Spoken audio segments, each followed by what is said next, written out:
Hello दोस्तों, कैसे हो आप सब। आप सभी को प्यार भरा नमस्कार। स्वागत है आपका अपने यूट्यूब चैनल पॉइंट एजुकेटर में। मैं बिंदु चौधरी आज आपके लिए एचटेट टीजीटी लेवल 2021 का पेपर लेकर आई हूँ। इसमें हम इंग्लिश के जो 15 क्वेश्चन आते हैं कॉमन पार्ट में वो करने वाले हैं। और आप चाहे किसी भी पेपर की तैयारी कर रहे हों, चाहे वो हरियाणा लेवल का हो या सेंट्रल लेवल का, आपके लिए ये क्वेश्चन इंपॉर्टेंट रहेंगे क्योंकि कॉमन इंग्लिश हमेशा सेम रहती है, सेम पोर्शन रहता है हमारे ग्रामर का। इसलिए आप पूरा ध्यान से देखना। स्टार्ट करते हैं। फर्स्ट क्वेश्चन है select the appropriate model for the expression given. अब मॉडल बताना है इसमें। Harish has annoyed his boss today, he dash be fired soon. Harish ने अपने बॉस को आज अनोयड किया है तो उसको जल्दी ही फायर कर दिया जाएगा। ये है प्रोबेबिलिटी है, संभावना है। ठीक है, तो इसमें क्या होगा, इसमें आएगा मे। पॉसिबिलिटी और प्रोबेबिलिटी में क्या आता है, में आता है। लेकिन यहाँ एक डाउट है, आंसर की में कैन दे रखा है तो हम कई बार कैन का यूज भी कर लेते हैं। नेक्स्ट है करेक्ट टेंस फॉर्म। तो टेंस फॉर्म करना है, यहाँ पे फिल करना है। Municipality has decided to dash the overhead wires. अब म्यूनसिपैलिटी ने क्या किया है, क्या डिसाइड किया है, करना। टू डू लगाना है हमें, डू की फॉर्म दे रखी है इन्होंने। अब देखो टू के साथ आपने हमेशा देखा होगा टू डू यही सुनते हैं। हैज़ डन और हैड डन ये तो नहीं आएगा ना, क्योंकि यहाँ हैज़ डिसाइडेड आ गया है। इसका मतलब क्या है, प्रेजेंट टेंस है। प्रेजेंट है तो डिड भी नहीं आएगा। तो क्या बच गया हमारा, ऑप्शन 2 है वो आंसर हो गया, to do away with. Next है सिलेक्ट द अप्रोप्रिएट मॉडल। इस पेपर में मॉडल ज़्यादा पूछे गए थे। इसमें पूछा है कि करेक्ट मॉडल भरना है। ट्रेसपेसर्स, ट्रेसपेसर्स बोलते हैं इसको, आर साइलेंट है। Dash be punished. ये क्या होते हैं, जो अतिक्रमणकारी होते हैं ना, जो यानी सरकारी ज़मीन पर अपना कब्जा कर लेते हैं, तो उनको पनिश किया जाएगा। लीगल नोटिस है ये। लीगल नोटिस में क्या यूज़ होता है, शैल यूज़ होता है। फॉर्मल में हमेशा शैल यूज़ होता है। ठीक है, शैल बी पनिश्ड। वैसे भी यहाँ देखो ओ टू चाहिए, अर्थ तो है ही नहीं, शुड भी नहीं है, मे भी नहीं हो सकता। लीगल नोटिस में शैल ही यहाँ पर आ सकता है। Select the appropriate preposition to fill in the blank. His hut is dash hotel Taj.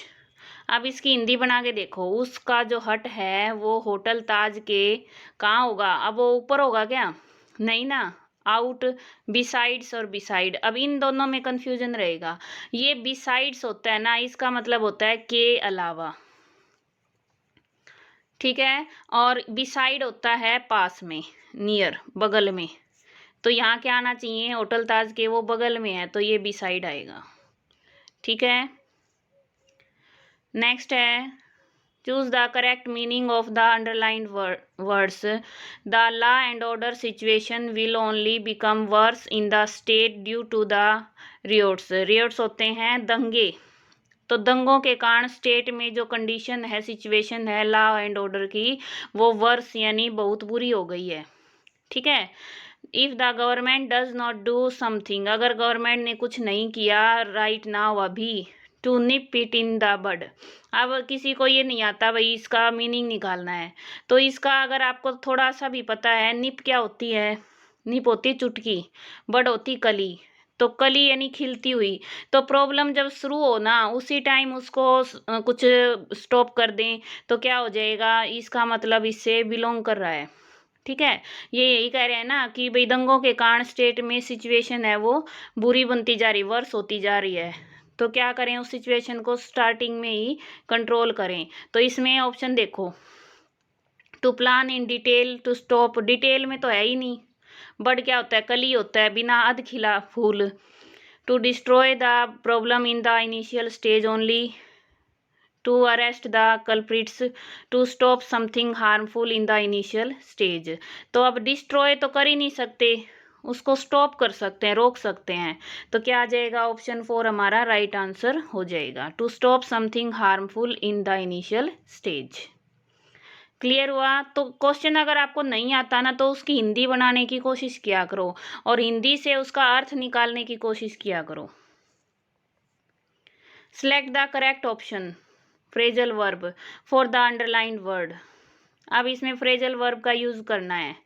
Rejected, rejected verb है, ठीक है, main verb. She rejected his request to take her home. अब रिजेक्टेड की जगह फ्रेजल वर्ब लगानी है। आप phrasal verb तभी यूज कर सकते हो जब इनका आपको अर्थ पता हो।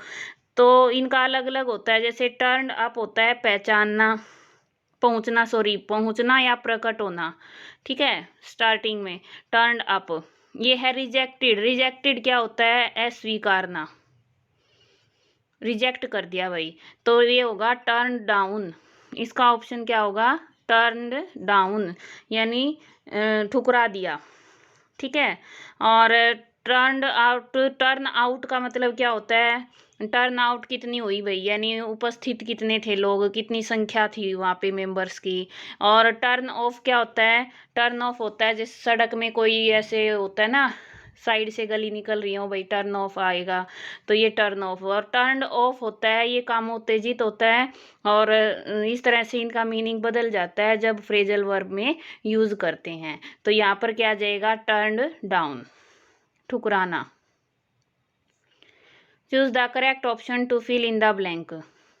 This pen is both good dash cheap. अब बोथ के साथ कौन सी कंजक्शन आती है? बोथ के साथ एंड आता है हमेशा, बोथ एंड, ठीक है, ये जोड़े से रहते हैं, इसलिए बोथ के साथ एंड आएगा, good and cheap. Choose the correct option for the following. One who wastes a lot of money is. अब हिंदी में हम क्या कहते हैं? खर्चीला है भाई, वो जो ज़्यादा वेस्ट करता है मनी को उसको क्या कहते हैं? खर्चीला। तो इंग्लिश में इसको कहते हैं प्रोडिगल। ये ऑप्शन हमारा राइट रहेगा, ठीक है। अच्छा, फ्रूगल क्या होता है? फ्रूगल होता है मितव्ययी, जो थोड़ा खर्चा करता है, कंजूस कह सकते हैं किस्म से, फ्रूगल, ठीक है। अच्छा भाई, रिक्लूज क्या होता है? रिक्लूज होता है जो साधु संत होते हैं, मोंक, वैरागी टाइप का, जिसको कोई दुनियादारी से लेना देना नहीं है। फिर है रेटिसेंट। क्या होता है? रेटिसेंट होता है जो मितभाषी होता है, कम बोलता है, मितभाषी, जो कम बोलता है, भाषी आएगा, ठीक है। और इसका अपोजिट पूछ लें तो क्या होगा? एक्सपेंसिव। अब स्पेलिंग देखना तुम, EXPANSIVE, AN आएगा यहाँ पे, ठीक है। वो होता है जो ज़्यादा बोलता हो, उसको कहते हैं एक्सपेंसिव। और वो जो एक्सपेंसिव होता है ना, महंगा, वो ई होता है यहाँ पे, ए नहीं होता। तो ये स्पेलिंग में थोड़ा सा अंतर रहता है। नेक्स्ट है, choose the part of sentence which is incorrect. Incorrect बताना है कौन सा पार्ट है। The party president made Rakesh MP candidate for the coming election. बहुत ही ईजी था। इसमें क्या गलती है? आर्टिकल की गलती है। MP के साथ देखो एम या फिर एम ऐसे लिखते हैं, MP लिखते ना, तो वाउल की साउंड आ रही है तो क्या आएगा? N आएगा, NMP। तो ऑप्शन हमारा सी है, ये राइट रहेगा। Select the correct option phrasal verb. Phrasal verb भरनी है इसमें। Cholera has dash in this village. हैजा है वो इस विलेज में क्या हो गया है? फैल गया है। तो फैलना क्या होता है? ब्रोकन आउट, ठीक है। ब्रोकन आउट क्या होता है? फैलना। नेक्स्ट है, choose the correct meaning of the underlined words. The hostess broke the ice. अब ये जो प्रेज क्या ये इडियम है, तो ब्रोक द आइस क्या होता है कि कुछ ऐसा करना, टू डू और से, या कुछ ऐसा कहना, समथिंग, कुछ ऐसा करना या कहना जिससे जो लोग आपस में बैठे हुए हैं वो एक दूसरे से कंफर्टेबल हो जाएं। तो होस्टेस क्या करेगी?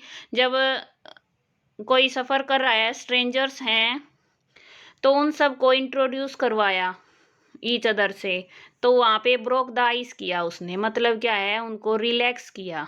तो to make people relax with each other, option 1 है वो राइट हो जाएगा। ये कई बार आता है पेपर में, इंपॉर्टेंट है, ब्रोक द आइस।